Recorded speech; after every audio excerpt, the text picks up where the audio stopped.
Today I'm going to talk about regulatory aspects and planning of nuclear medicine facility. As this topic is having two subtopics in that regulatory aspects and planning of nuclear medicine facility. Though these two topics are interlinked to each other, so first of all, I am going to cover about regulatory aspects and then touch upon planning of nuclear medicine facility both on SPECT-CT, PET-CT, and cyclotron. As we all know, the radioactive materials are used either as a sealed radioactive sources or unsealed radioactive sources. One such use of unsealed radioactive sources is in nuclear medicine facility for diagnostic and therapeutic purposes. In view of the potential hazard associated with the use of unsealed radioactive sources, the procedures related to nuclear medicine are controlled by appropriate regulatory measures to ensure that adequate safety is provided to the staff concerned with nuclear medicine, to the patient, to the general public, as well as to the environment. In order to enforce the regulatory control over the use of radioactive materials and radiation generating equipment, the Government of India has promulgated the Atomic Energy Act, as you all know, in the year 1962. And under the provision of this act, the radiation protection rules were issued, as well as a competent authority, who is the chairman of AERB, was appointed to enforce the provision of these rules. The Atomic Energy Act 1962, the way back in 1962, this act came, and there are 35 sections in all. But I'm going to touch upon only those sections which are relevant to our subject, that is nuclear medicine or radiation facilities. The important sections are section 16, which provides for control through written consent for handling radioactive sources. It means that you should have a written consent for handling these sources. Section 17 touched upon safety related issues and the responsibilities of those who are engaged in the application of these sources. Section 24, 25, and 26 deals with the penalties, prescribing fine, imprisonment, or both, depending on the offense. 27 deals with the power to appoint the competent authority, and that's why our chairman AERB is the competent authority. And 30 deals with the provision that the government has to make certain rules. And because of that, some rules have come up. There are 5 such important rules as given below, out of which a rule earmarked in red are more important and relevant to our practice. The first important rule is atomic energy radiation protection rule, which came in 1971, but now it was superseded again in 2004. Then atomic energy works for mines, minerals, and handling a prescribed rule, which came in 1984. Atomic energy safe disposal radioactive waste rule, GSR 125, which came in 1987. Atomic energy factory rules, 1996. And atomic energy control of irradiation of food rules, it also came in 1996. So as the rules which are shown in red are the rules which are very, very important, and we all should know how to use these rules, because this rule talks about all the important information. As I'm keep repeating, the chairman of Atomic Energy Regulatory Board is being designated to enforce these rules in the country. And he may also issue surveillance procedures, codes, standards, and guides which elaborate the provision of the rules for implementation. And that is the reason that for this practice of nuclear medicine also, we have a code. Our safety directives were issued in 1999, which is still being followed. And the rules and these particular directives are for effective dose limits, and which came in 1999 about how much dose a person can receive in a year, and in a 5-year time 100 millisievert, and maximum effective dose in any year is 30 millisievert. It also talks about investigation levels, that if at all an individual dose exceeds 20 millisievert, in such cases that needs to be examined, and for that chairman AERB has constituted a committee. As I'm telling you that the code which is still being followed, and you all must know who are practicing in nuclear medicine, that the code is AERB RF Med SC2 revision 2, which came in 2011. And before that, the earlier code was 2001, and which the first code which came in 1989. The board has issued the safety code for nuclear medicine facility. This code covers the requirement for nuclear medicine facility, specification of equipment, preparation and use of radiopharmaceuticals, quality assurance, patient protection, radiation protection and surveillance procedures, management of radiation emergencies and accidents, personal requirement and responsibilities, and regulatory control. So these are all regulatory aspects which you should know when we plan a nuclear medicine facility. Now, the important thing is that we should understand that before we start a nuclear medicine facility, the important thing is that the department should be approved. They should have a qualified staff. All the equipment which are being used should be type approved. You should have radiation protection measurement instruments and personal monitoring services. If all these five important things we kept in mind, or criteria we kept in mind, then we can look for a nuclear medicine facility you can start. Now, for making a department, definitely following rooms are required. You are basically working in a department, or you may like to start a department.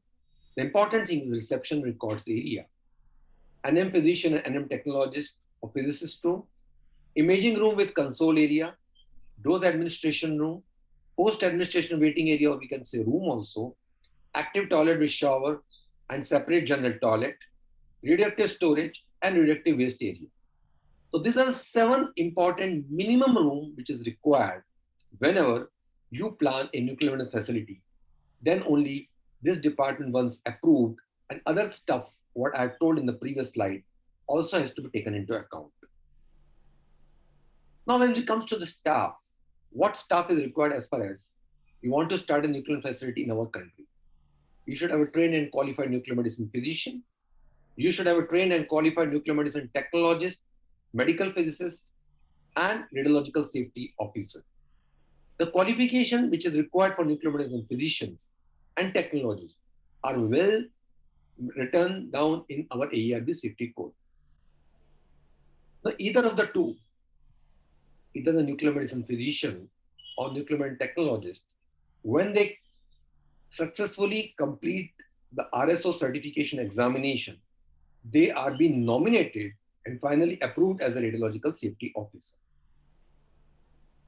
The most important thing which you all should know, or the general requirement of making the facility, is the flow of the facility should be from low to high active area. The walls and doors be painted with hard washable paint. Work surfaces should have a smooth, non-absorbent finish, such as Sanmica stainless steel. Sinks in the facility should be of smooth finish, such as stainless steel, and should have elbow-operated taps.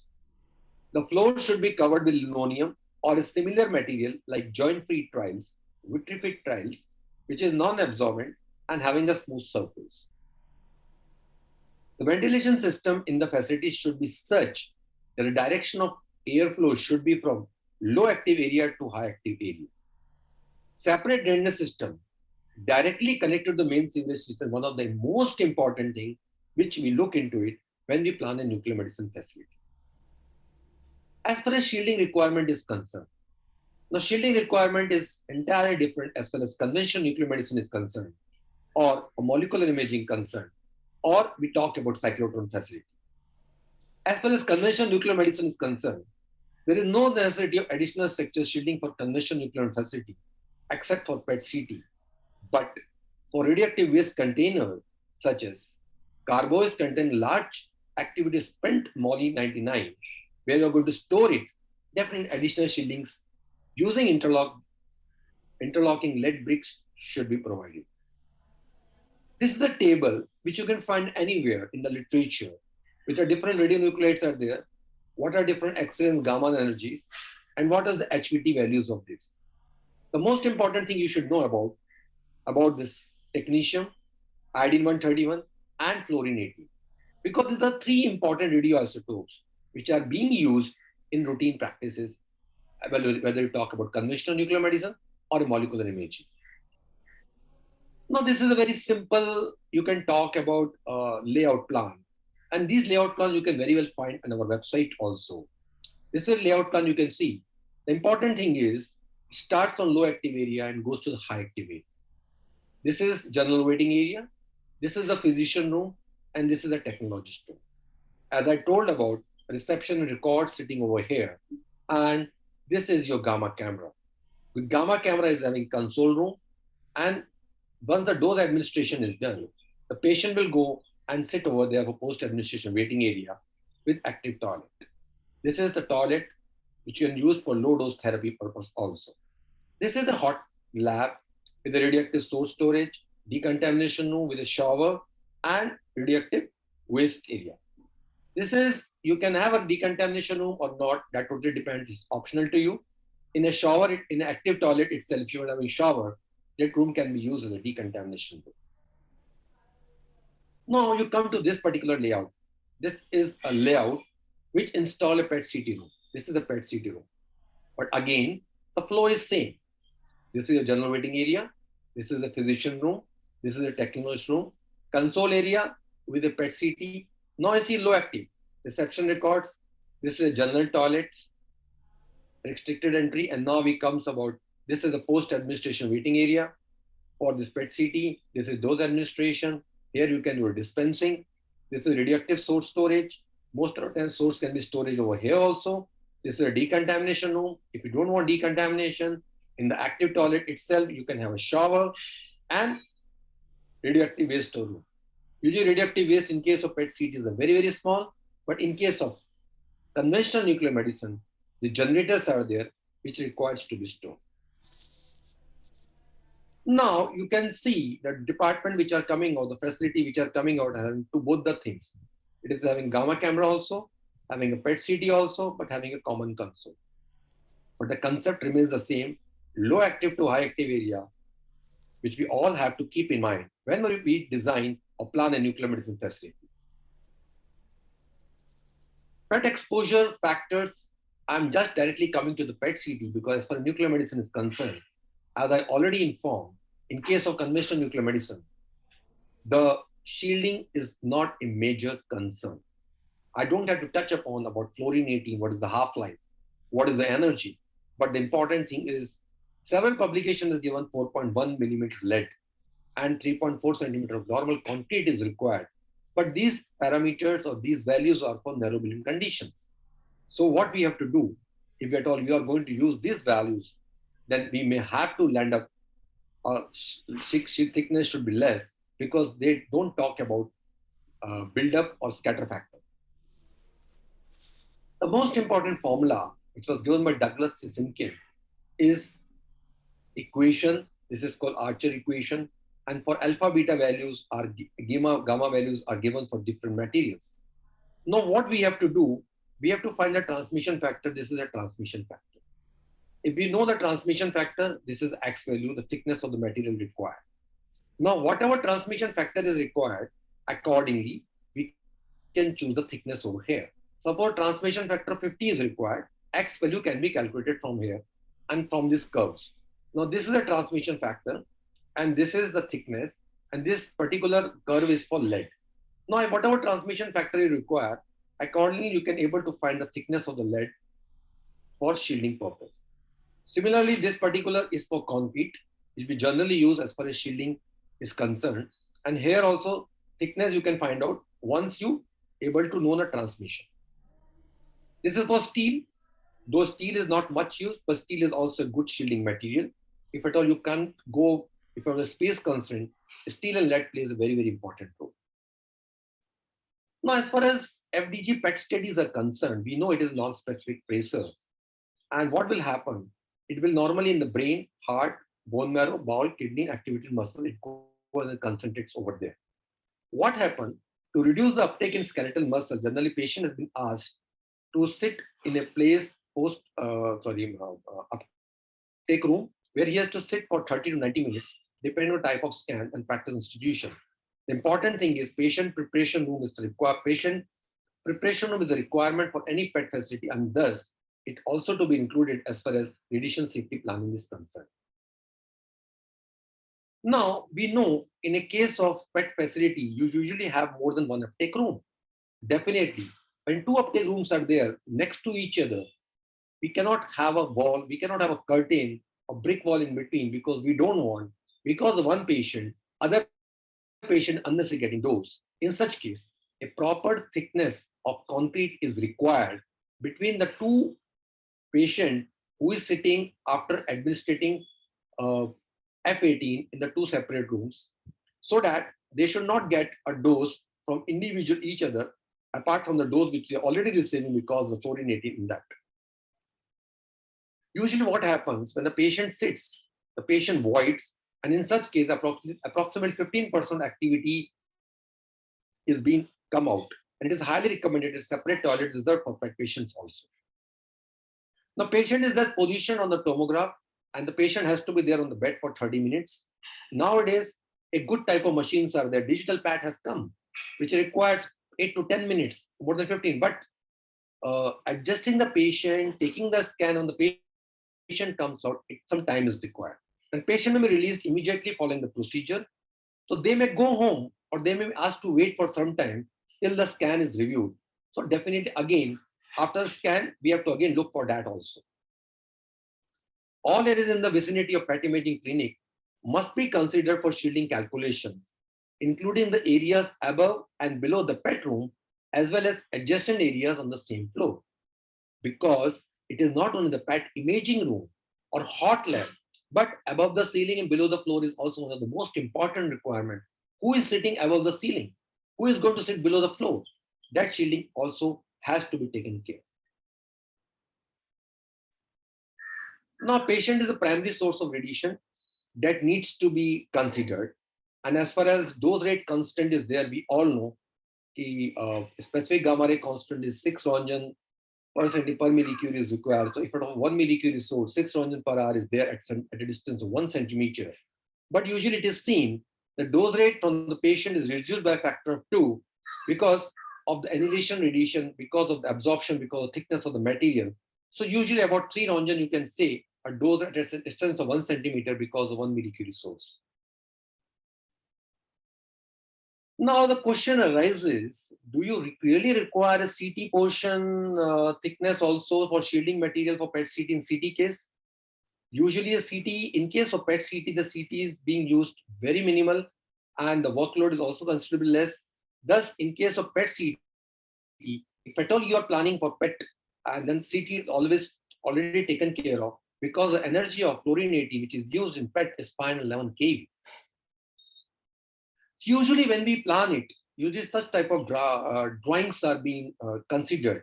Let us suppose this is a PET tomograph, this is a PET uptake room, and we would like to know what is the dose, what is the radiation at a distance of in the office and all the nearby places.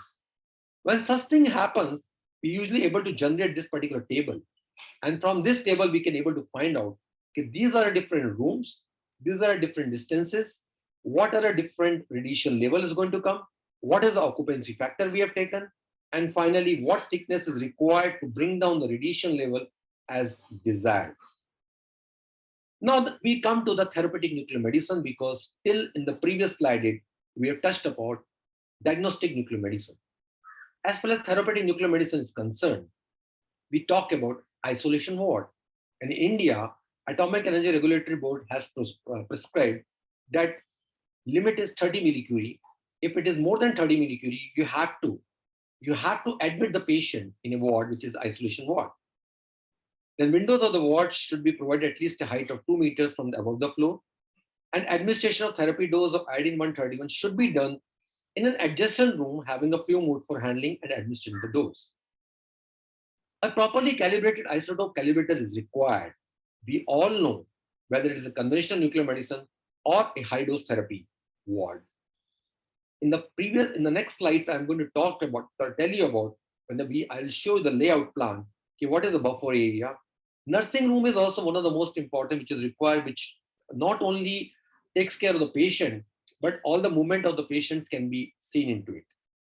It is always better to provide attendant room in the near vicinity of isolation ward in non-reductive zone. And this is being practiced.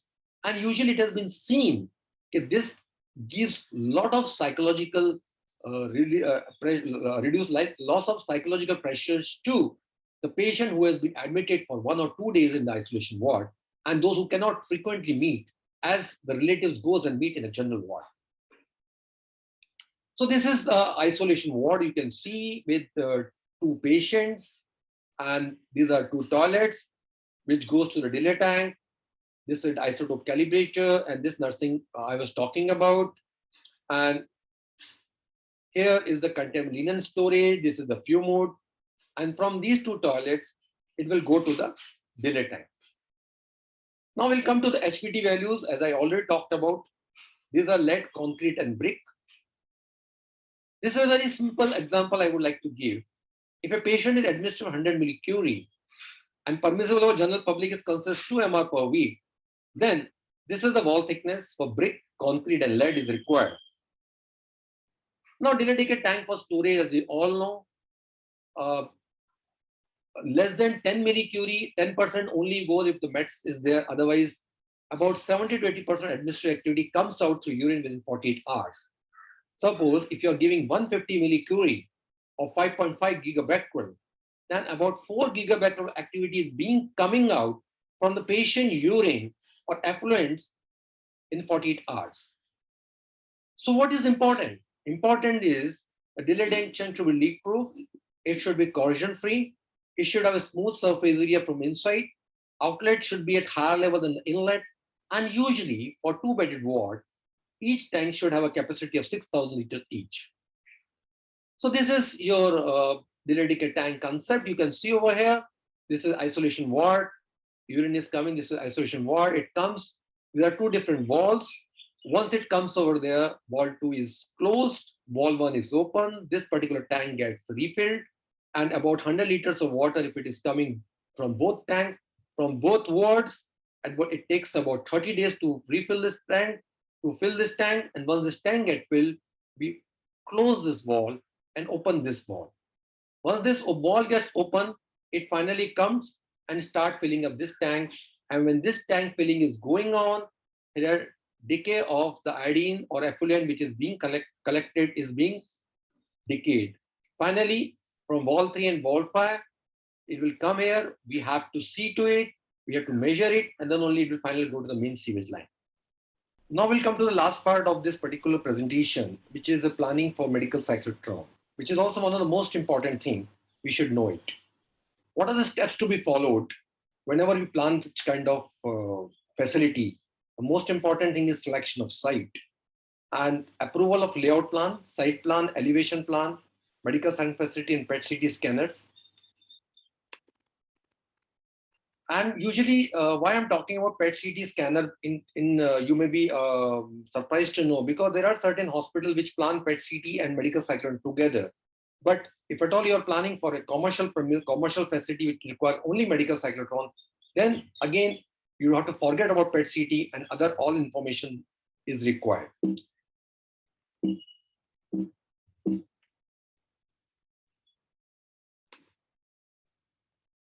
Then comes to staff requirement, medical cyclotron, PET-CT facility, personal monitoring services. Then when we consider selection of site, the most important, it can be located within the hospital or institution we talk about, the premises, or close to the nuclear medicine facility or nuclear medicine laboratory, because and it should be at a place where the movement of general public is minimum. No residential premises within the radius of 30 meters from the site of medical cyclotron. That is one of the most important thing. And distance of nearest taller building should be indicated whenever you send or submit particular this drawing to the regulatory authority for approval. So the most important thing in this particular thing is the distance between the vault and the nearest residential premises should be more than 30 meters. What are the important things? It is always advisable that make and model of the medical cyclotron unit should be decided before planning. The supplier of the unit should have a valid NOC. Medical cyclotron, if installed in the basement of the building, the earth itself provides a natural shielding and thus reduces the cost. The layout plan of medical cyclotron should give complete details of cyclotron housing, because it has been seen if all the details are not being provided, it is very, very difficult to get the approval from the regulatory authority. Now, make and model, one of the most important thing which is required, as you have to take it or you have to submit it. What are the different energies or on of the accelerated particle? What are the maximum current ratings of the unit? What is the operational current rating of the unit? It may so happen a cyclotron is for 150 microamps, but you would like to operate for 100 microamps at the first phase, then same thing has to be submitted in the application that you will get an approval for 100 microamps. But suppose at the beginning itself, you would like to start for 150 microamps, then the shielding adequacy has to be planned accordingly. The maximum energies of neutron and gamma radiation, which is very important because when we plan it, what are different energies component are going to come, accordingly shielding adequacies are to be calculated. Neutron and gamma dose rate at a distance of 1 meter is required in centigrade per minute per milliampere from the target in all directions. TVT of for neutron in high density polystyrene plastic, if you are planning to use, this is also one of the most important thing. The permissible radiation level for which shielding thickness have been arrived. Why this point is very important? Because suppose if the cyclotron is being imported, because all cyclotrons are being imported, but different countries are having different permissible levels or radiation levels, then you have to take into account what are the radiation levels and whether it is permitted in those countries. Accordingly, when we do the calculations, we need to scale down or scale up so that it suits our regulatory requirements. Occupancy is very, very important thing all around the cyclotron housing has been taken care in case of gamma, in case of nuclear medicine planning. Details of radiation shield on the supply line of radioactive material from cyclotron to the chemistry modules. When we talk about cyclotron facility planning, it is not only the vault, but it also takes care of the units, hot lab, where this synthesis modules are there. So these lines, the fluorine which is being produced, that has to be transferred to those synthesis module. Then all those lines, transfer lines also to be indicated appropriately. Maximum activity that would be handled at a time in the chemistry modules.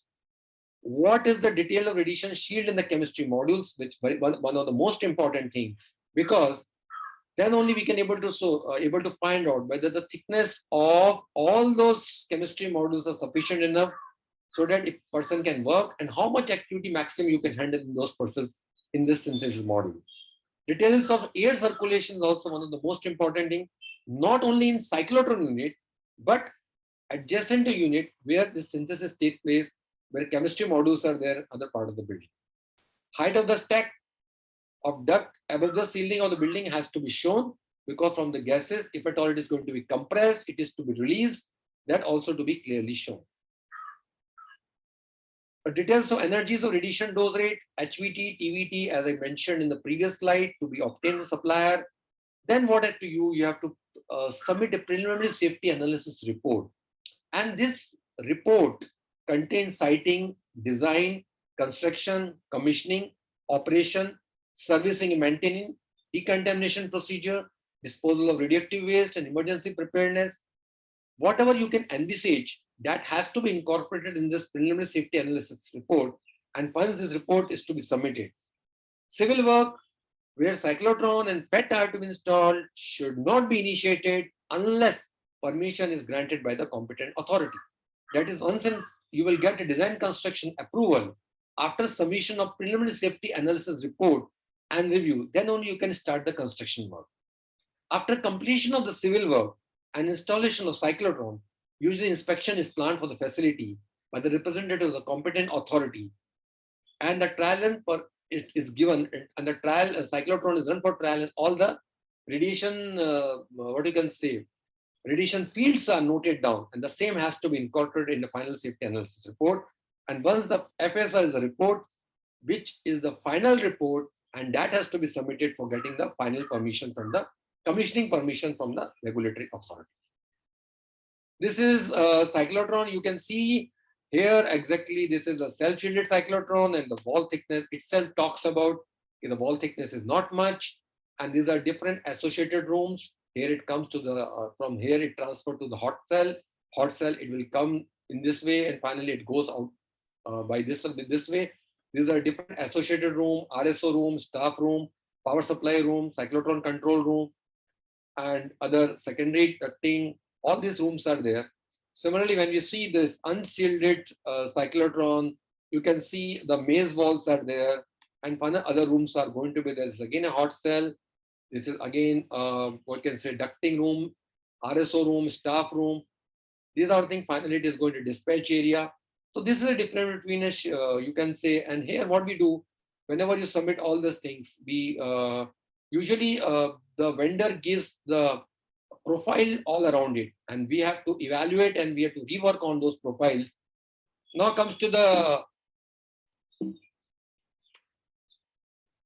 what are personal monitoring is very much important, as I already informed you in case of conventional nuclear medicine planning, that every staff member who are involved in radioactive work such as medical cyclotron operation, radiopharmacy, radiochemistry, dispensing of radioactivity, radiopharmaceutical administration, patient imaging, packing of radiopharmaceuticals, they should be covered under personal monitoring services and to be provided with TLD badges. These are different radiation monitoring devices, which is to be known: GM type servometer, ionization type servometer, contamination monitor, neutron servometer, pocket dosimeters, isotope dose calibrator, area zone monitor, air monitor, and finally teletactors. These are the important radiation monitoring instrument which is required to be there for the cyclotron functioning or operation. These are radiation safety devices, automatic chemistry modules, automatic synthesis module, automatic smaller doses dispensing units, FUMOD and L bench, lead bricks, shielding device like syringe shoulder, syringe shield, source container, transport container, remote handling devices like decapper, cap sealer, long wire holder, tweezer. And in conclusion, I would like to say the Atomic Energy Regulatory Board has issued regulatory documents from time to time. The consentee should keep complete set of current regulatory document and apprise uh, the concerned staff regarding availability of such documents and their contents. The RSO has the key role to ensure the radiation safety in the institution, though the ultimate responsible to the same test with the consentee. With this, I'm really thankful to the audience who is who is listening this particular thing, and definitely this particular talk may help you to plan the department, or if at all you are appearing for certain examination, small things will definitely help you. Thank you very much. Thanks a lot.